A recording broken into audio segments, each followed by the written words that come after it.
Senhor, nós apresentamos cada criança que aqui está nessa noite.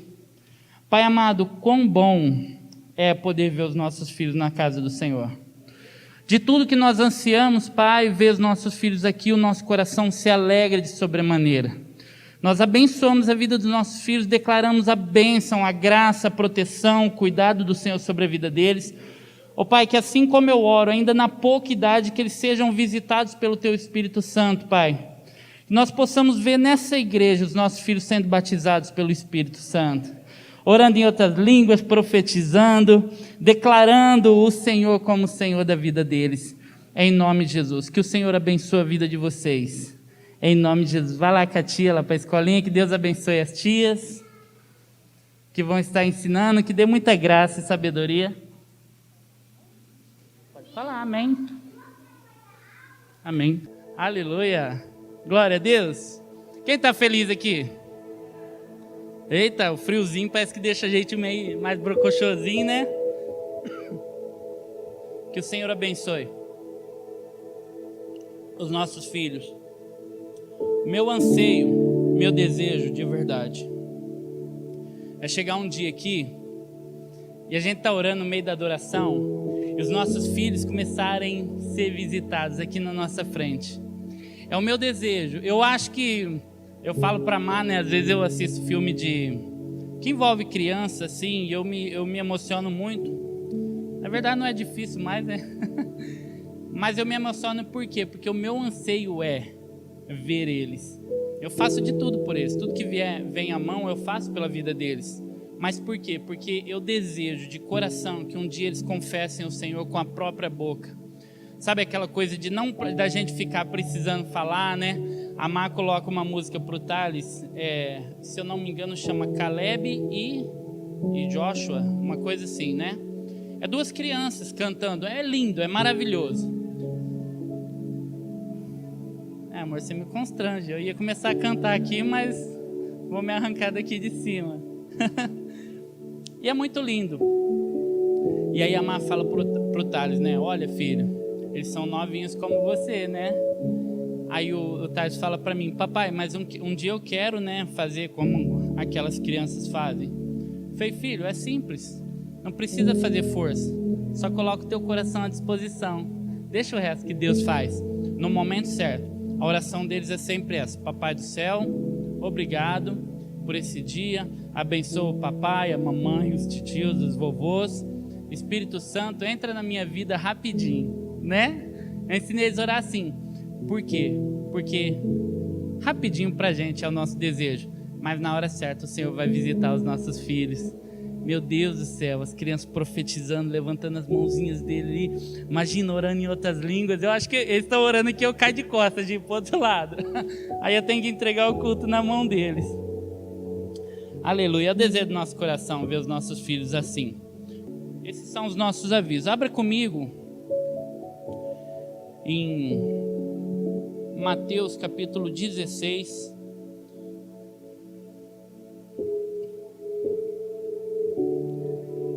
verso 13 em diante.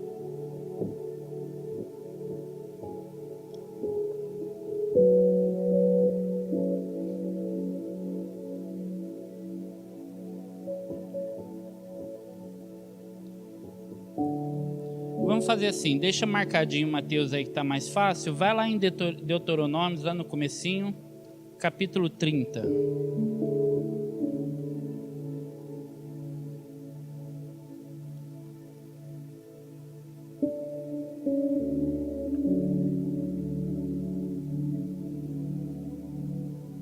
Capítulo 30, verso 19.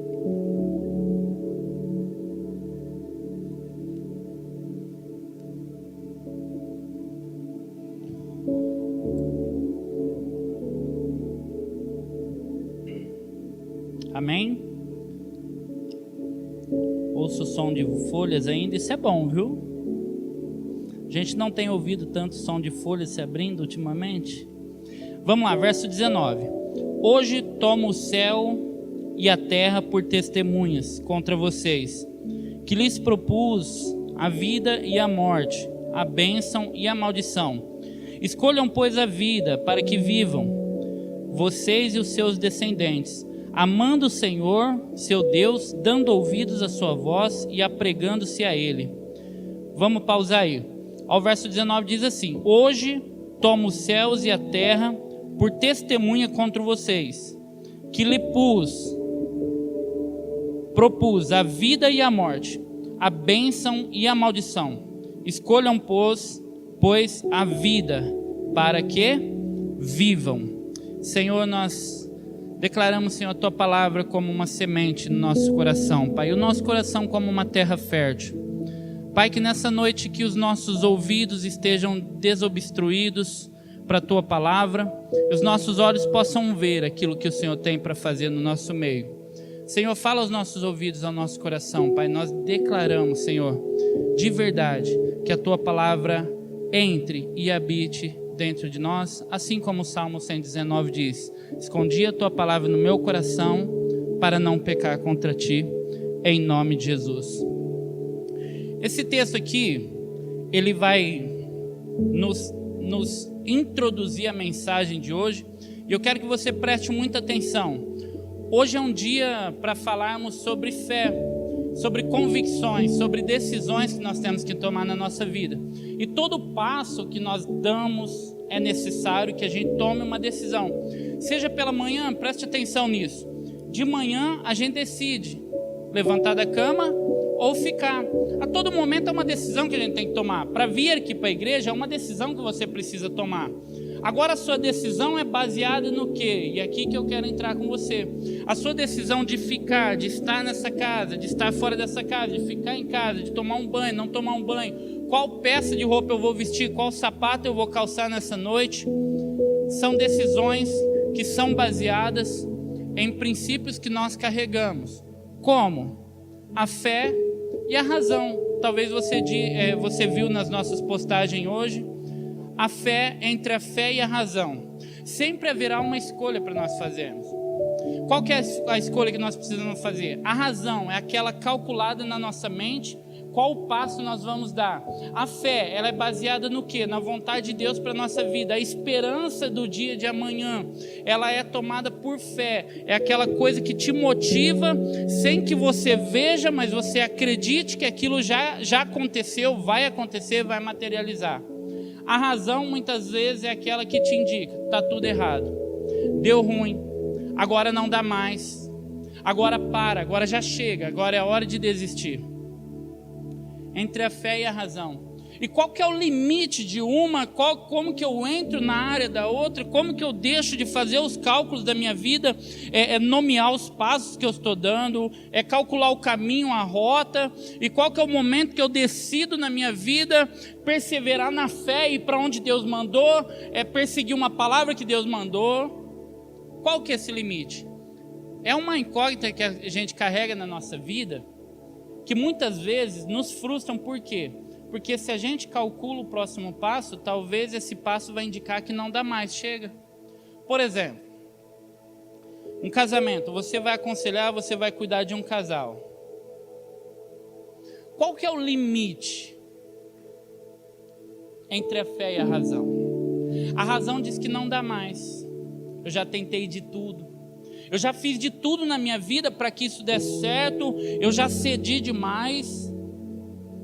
Não dá mais. A enfermidade. Foi acometido por um câncer. E a razão, muitas vezes, nos leva a não crer, não acreditar. Pegou Covid, está internado, está entubado, está cheio de comorbidade. Aí a razão diz: não dá mais. Mas aí a fé nos leva a crer, a perseverar até o fim. Qual é o limite entre uma e a outra? A fé, ela tem que ser motivada num princípio de Deus. Qual que é o princípio de Deus? Se eu crer no Senhor, se eu andar nos seus princípios, seus mandamentos, daí Ele vai me conduzir para algo que Ele projetou. Não adianta eu ter uma fé imatura, uma fé circunstancial. Qual que é a fé imatura circunstancial? Ela é baseada nas minhas emoções. Não adianta eu ter uma fé, acreditar em algo que não foi Deus que me falou, que não foi Deus que colocou no meu coração. Aí você tem fé, você tem uma esperança que vai te levar para um precipício. O sábio diz assim, que os caminhos podem ser até bons e agradáveis aos olhos, mas são caminhos de morte. A Bíblia diz que a porta é estreita, mas largo é o caminho que nos leva à perdição. Quando a Bíblia fala que é mais fácil um camelo passar por um buraco de uma agulha do que um rico entrar no reino dos céus, ele está falando de alguém rico, alguém abastado, que não tem necessidades, mas não é necessidade financeira, é necessidades de Deus, necessidades de alguém maior, necessidade de servir alguém. É aquele que se julga dono de todas as coisas, eu não preciso de ninguém, eu sou abastado. É aquele cara que é tomado pelo egoísmo, não é o rico abastado financeiramente, é aquele cara que acha que não precisa de nada. A Bíblia diz assim, que é mais fácil um camelo passar por uma fenda, um buraco de uma agulha, mas não é pegar um camelo, um bicho, um animal e passar num buraquinho de uma agulha. Deus não é louco. Ele fala assim, uma fenda no pé de um precipício, onde as pedras rolam, é mais fácil um camelo se achatar e passar por aquela fenda, que é chamado de fenda de uma agulha, uma fenda onde aqueles homens que caminhavam ali tinham que descer dos seus camelos e continuar o caminho a pé. É mais fácil passar por ali do que alguém que é tomado de tanto egoísmo que ele julga não precisar de nada. É mais fácil. Por quê? Porque quando a gente entende que nós temos necessidades e precisamos de Deus, a gente começa a não viver só pela razão, mas viver por fé. A fé é baseada no quê? Naquilo que Deus falou, naquilo que Deus prometeu, na convicção de aquilo que não existe vier a existir. Quando não há mais razão para você acreditar, aí baseado na fé você começa a crer. Porque se Deus te visitou e Deus falou algo no teu coração, Ele é capaz de cumprir. Aquele casamento que você julga, não dá mais, não acredito mais que vai dar certo, aí Deus vem, aí é fé. Eu creio que vai dar, Deus é capaz de mudar essa situação, Deus é capaz de restaurar, Ele pode mudar essa situação. Aí eu creio, aí isso é fé. A razão não. Vocês todos sabem, nós tivemos nossa mãe, teve Covid, né? Via só para chamar a atenção, via um boletim todos os dias. Não podia falar com o médico, nada, não podia falar com ninguém. Aí vinha um boletim por mensagem de celular. Piorou. Agora estado gravíssimo. Intubou. Como é minha mãe, fala alguma coisa, né? E a gente chorando, desesperado. Infecção. Piorou a infecção. É desumano, não é? É desumano.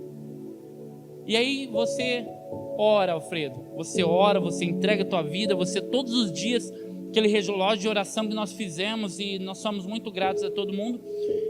Você ora, você dobra o teu joelho e chora. Clama ao Senhor todos os dias. Mas a razão fica batendo na cabeça. Não dá mais. Não dá mais. Não dá mais. Está entendendo? Só que aquilo que parece impossível para nós é o estado perfeito para a ação de Deus na nossa vida. Aí Ele vem quando vai trabalhando. Sabe por quê? Porque qual que é o limite entre a razão e a fé? É quando você acha que não dá mais. Aí Ele vem operar. Porque se você acha que dá, você vai fazer. E se algo acontecer, você não vai dar crédito a Deus. Você vai dar crédito àquilo que você fez, aquilo que você moveu, né? Todo o movimento que você fez e conseguiu. Por isso que a salvação é pela graça. É dom de Deus. Não é pelas ações dos homens. Não é pelo movimento do homem. Por quê? A Bíblia fala isso. Para que ninguém se glorie pela salvação. Então tudo aquilo que é movimento de Deus, baseado na fé, o milagre de Deus, ele só é materializado quando você não tem mais expectativa. Se você ainda acha que você pode fazer alguma coisa, lembre do camelo. Quando você acha que pode fazer, Deus deixa você fazer. Agora quando você percebe, não dá mais para mim, não posso mais, aí Deus começa a operar. E não pode ser feito somente quando realmente de fato não dá. Tem que fazer como João. Lembra aos pés da cruz? Quem ficou com Jesus até o final? Somente João. Por quê? Porque todos os outros correram.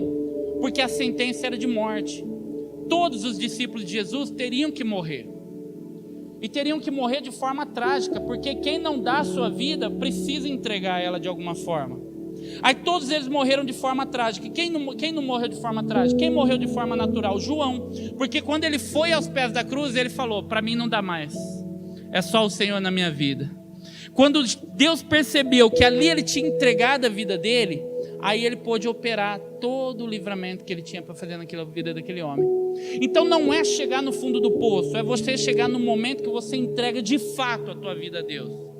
Senhor, essa situação para mim, eu continuo crendo pela fé, mas eu sei que o Senhor pode reverter toda e qualquer situação na minha vida. Se o meu casamento precisa de uma intervenção divina, eu creio que o Senhor pode. E aí eu dobro o meu joelho e oro.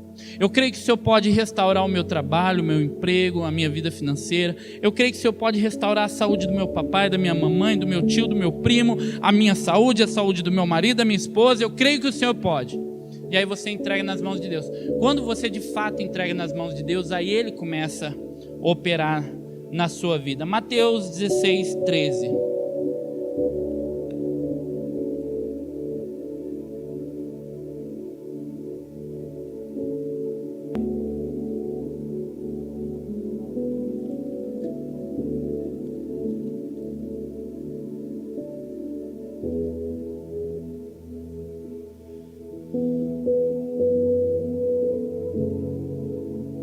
Mateus 16, 13 vai falar sobre Jesus com os discípulos. Indo Jesus para a região de Cesaré de Filipe, perguntou a seus discípulos: quem os outros aí dizem que é o Filho do Homem? E eles responderam o quê? Uns dizem que é João Batista, outros dizem que é Elias, outros ainda dizem que é Jeremias ou um dos profetas. Abre um parênteses aí. Baseado no quê? Razão. Quem dizem que eu sou? Uns dizem que é Elias, João Batista, Jeremias, um profeta. Porque ele fazia coisas que um profeta fazia.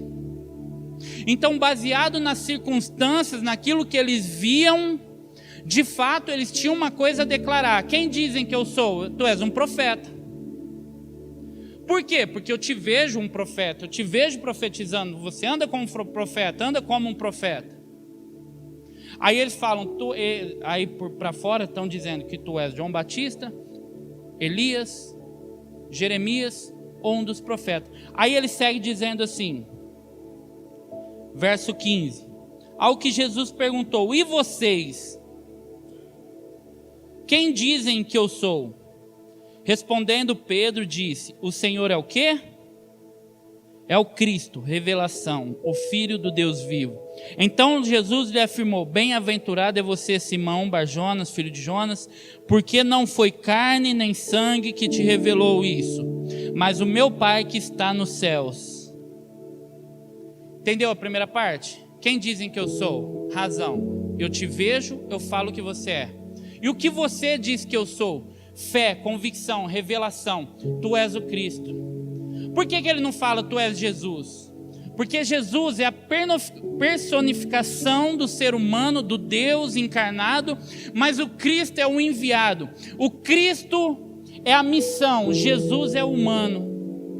Então Simão, Pedro poderia falar como os outros disseram, ele é um profeta. Pedro poderia falar, tu és Jesus. É o homem que está aqui, é o amigão que está chegado aqui com a gente, reparte a ceia, multiplica o pão, transforma a água em vinho, está tudo certo.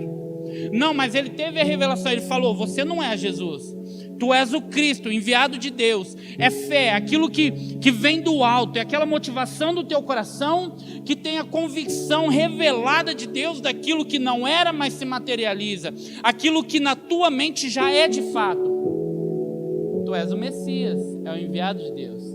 Está entendendo a diferença? A maneira com que nós enxergamos isso? Acreditar que tudo vai dar certo, apesar das circunstâncias, é o grande desafio. Quando você perde o trabalho, quando você está enfermo, quando o diagnóstico é de morte, quando o casamento está em ruína. Eu vou ler 3 versículos. 1 João capítulo 5, verso 4. O que é nascido de Deus vence o mundo. E esta é a vitória que vence o mundo, a nossa fé. 1 Pedro capítulo 5, verso 9. Resistam-lhes, permanecendo firmes na fé, sabendo que os irmãos que vocês têm em todo o mundo estão passando pelos mesmos sofrimentos. Já viu aquela coisa? Que a nossa dor dói mais do que a dor do outro. O nosso sofrimento, ele causa mais transtorno do que o sofrimento dos outros. Quando você chora, você lamenta o seu dia, aquela coisa ruim que está acontecendo com você, mas você se esquece dos outros. Teve dias da Má chegar para as crianças: não quero comer, agora eu quero chips, eu quero mamar, eu quero Danone, eu quero tudo. Vocês vão comer comida, mas eu não quero, né? Fazendo aquele banzé. A Má falou: deixa eu falar uma coisa para vocês. A pastora falou: tem crianças que não têm nem a metade do que vocês têm, e por um prato de comida eles se alegram. Aí todo mundo murcha na hora, né? Viu? Tá ruim. Aí quando você olha lá fora, não. Deus é bom, Deus é fiel com a minha vida. Deus é maravilhoso. Se nós estamos aqui é porque Ele tem guardado a nossa saúde, tem guardado a nossa família, tem guardado os nossos filhos. Por isso nós somos gratos, por isso nós adoramos ao Senhor. Senhor Jesus, Tu és lindo, Tu és bendito, cheio de glória. Toda majestade está sob o Teu nome há poder, e toda a terra se dobrará diante do Teu senhorio. Através de nós, dessa igreja, o Teu nome será proclamado nos 4 cantos dessa terra, e todas as nações saberão, todos os nossos parentes, nossos irmãos, nossos amigos saberão que existe um Deus que zela pela nossa vida, e por isso nós estamos alegres. Aleluia. 1 Tessalonicenses capítulo 1, verso 3. O trabalho que resulta da fé, o esforço motivado pelo amor e a perseverança proveniente da esperança em nosso Senhor Jesus Cristo. O trabalho que resulta da fé, o esforço motivado pelo amor e a perseverança proveniente da esperança em nosso Senhor Jesus Cristo. A razão, ela tem que abaixar a guarda quando entra a fé. Lembra da história de Davi? 2 Crônicas, 1 Crônicas e 2 Samuel vai contar a mesma história. Davi, ele faz uma coisa que diante dos olhos do Senhor é abominável. Diante de uma guerra, Deus tinha falado para ele a todo momento: confia. Se eu falar para você ir, você vai. Se eu falar para você ficar, você fique. Mas Davi, em certo momento, ele fala assim: olha, Joabe, vai e conta todos os homens aptos à batalha. Você quer pôr aí, Jean? 1 Crônicas, capítulo 21. Ele vai falar que ele manda Joabe contar o exército. Quantos homens eu tenho aptos à batalha? Mas aí Joabe questiona ele: Rei, meu senhor, não precisa disso. O Senhor pode multiplicar o teu exército em 100 vezes se Ele quiser. Porque Ele sabe daquilo que Deus tinha falado para ele. Se eu mandar você ir, você vai vencer. Se eu mandar você ficar, é hora de ficar. Meu Senhor, não conte. O Senhor pode multiplicar o teu exército em 100 vezes. Mas aqui em 1 Crônicas, você vai ver no comecinho do texto que a Bíblia diz que Satanás intenta o coração de Davi a contar o exército, a contar os homens aptos à batalha. E Deus abomina aquela coisa, e Deus manda o profeta ir lá falar com Davi: Davi, você fez algo que é abominável. Falta de fé, falta de convicção, falta de acreditar de fato naquilo que eu falei. Agora eu vou te dar 3 opções. Misericórdia. Ele fala: você vai passar 3 anos de fome, ou você por 3 meses você vai ser perseguido por teus inimigos, ou por 3 dias um anjo vai passar, vai liberar uma peste sobre toda a sua nação. Aí Davi, ele reconhece o seu erro e ele diz assim: Eu prefiro cair na mão do Senhor, ó, manda um recado, eu prefiro cair na mão do Senhor porque pelo menos Ele tem misericórdia. Olha que interessante. Perceba, o ser humano ele é implacável, é ou não é? Você pode ter uma história inteira, imaculada, sem manchas, uma história reta. O primeiro erro que você tem, as pessoas anulam a tua história. Percebeu isso já? O ser humano é implacável, sabe por quê? Porque aquele que não exerce misericórdia, porque nunca foi alcançado por misericórdia. Nunca precisou, nunca caiu no fundo do poço, nunca passou necessidade, nunca sofreu. E aí ele não sabe o que você está passando, aí ele não exerce misericórdia sobre a tua vida, aí ele é implacável, ele quer te matar. E aí Jesus vem dizendo que ele veio para cumprir a lei, mas se a lei fala que quem matou é réu de morte, Jesus fala assim, mesmo que você deseje o mal do teu irmão, você já se tornou um assassino. E as pessoas se matam hoje em dia, porque não exercem misericórdia. E Davi, entendendo isso, ele diz assim: eu prefiro cair nas mãos do Senhor, que pelo menos eu posso alcançar misericórdia. Só que Deus libera o anjo. Só no primeiro dia foram mortos 70 mil pessoas, Alfredo. Quando o anjo chega perto de Jerusalém, Deus fala: basta, chega. Olha que interessante. Deus, antes de liberar uma sentença sobre a tua vida, Ele vai colocar um profeta no teu caminho, ou um anjo vai falar contigo. O Espírito Santo vai falar contigo. O anjo corre para Davi, ele fala assim: Davi, tem um jeito para aplacar a ira do Senhor. Faça um sacrifício, faça uma oferta. Quem sabe você vai alcançar a misericórdia. Davi corre na era de Ornã. Ele fala assim: o anjo está lá em cima, a Bíblia diz que ele vê o anjo entre os céus e a terra. Ele corre para Ornã está escondido, ele fala: Ornã, pelo amor de Deus, me dá tudo que você tem, me vende tudo que você tem, eu preciso sacrificar, eu preciso oferecer alguma coisa a Deus. Ornã fala para ele: pelo amor de Deus, digo eu, pega tudo que tem aqui, vai fazer teu sacrifício, mas tira esse anjo de cima de mim. Não é? Aí ele fala assim: libera tudo. Aí Davi fala assim: não, me vende. Aí aqui está o segredo: me vende tudo, porque eu não posso oferecer a Deus algo que não me custe.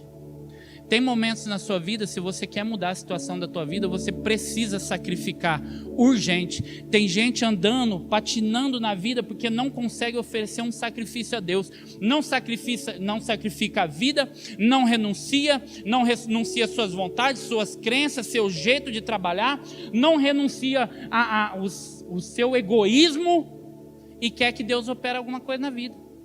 Davi entendeu de fato que ele precisava sacrificar algo. Ornã fala assim: olha, pode levar os carros de boi, a lenha, pode levar o boi, sacrifício, pode levar tudo que você precisa, mas vai oferecer o que você precisa. Davi vai lá e compra tudo. Agora abra um parênteses. 2 Samuel ele vai falar diferente, a mesma história. 2 Samuel ele vai falar assim, que Deus, chateado com o povo, irado com o povo, intenta o coração de Davi. Pastor, mas é duas histórias iguais, mas em uma Satanás intentou o coração de Davi, mas na outra foi Deus irado que intentou o coração de Davi a fazer aquilo. Autoria dupla autoria. Vou te dar um exemplo. Deus ele pode fazer algo por si próprio, mas ele pode te usar para fazer algo na vida de alguém.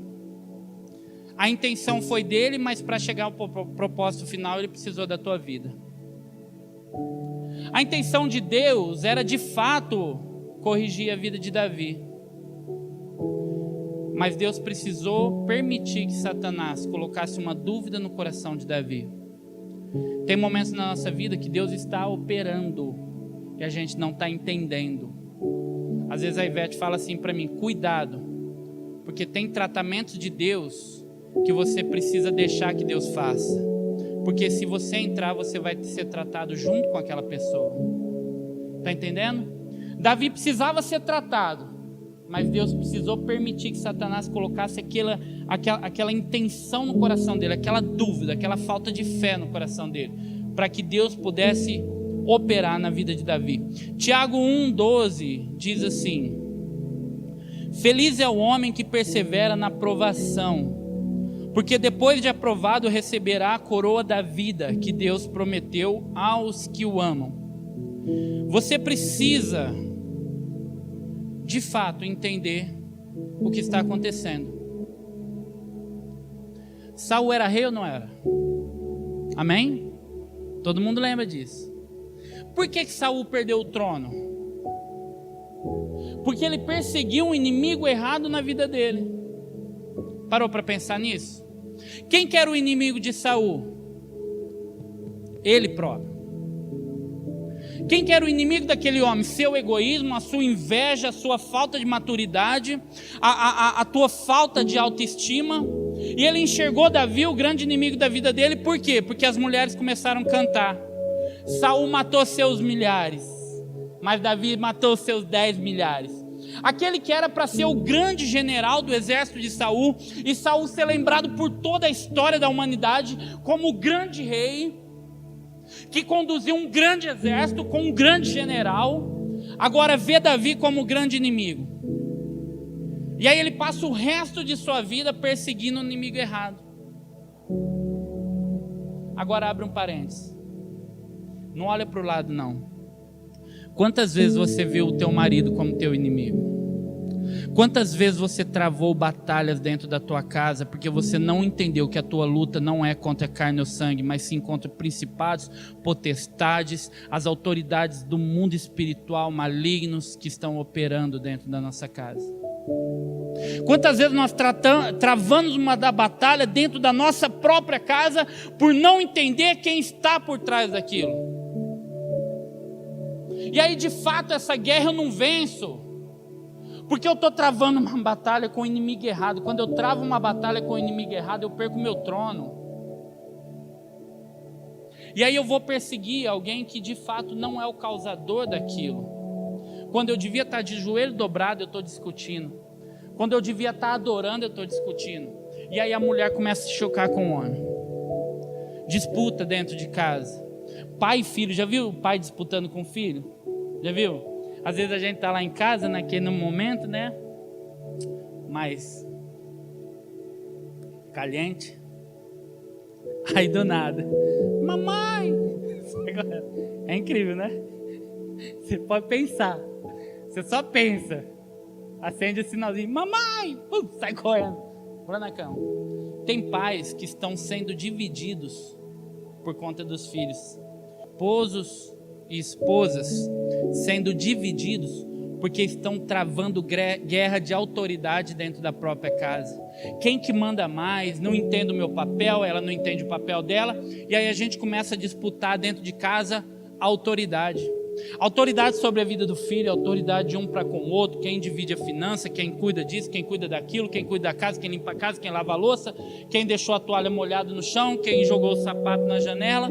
Aí começa uma disputa. Por quê? Porque Satanás está trabalhando e a gente não tem se apercebido. As nossas decisões são baseadas em emoções. Ela não é fé, é sinal de imaturidade. Toda vez que você toma uma decisão baseada em circunstâncias na sua vida, acredite, é imaturidade, não é fé. Eu estou sentindo, você viu? Estou sentindo. Tá aqui? Eu sinto um monte de coisa. Cara, eu sinto tanto. Eu sinto um monte de coisa, Fredo. Mas aí eu vou buscar. Tá aqui? Então o meu sentimento é um intento do maligno, se não estiver aqui. Eu estou sentindo de largar da minha esposa. Você encontrou seu inimigo? Será que não é o teu egoísmo? Será que não está precisando renunciar? Será que de fato, Deus não pode transformar aquela situação? Eu estou sentindo, mas Deus está falando. Se coloque de pé em nome de Jesus.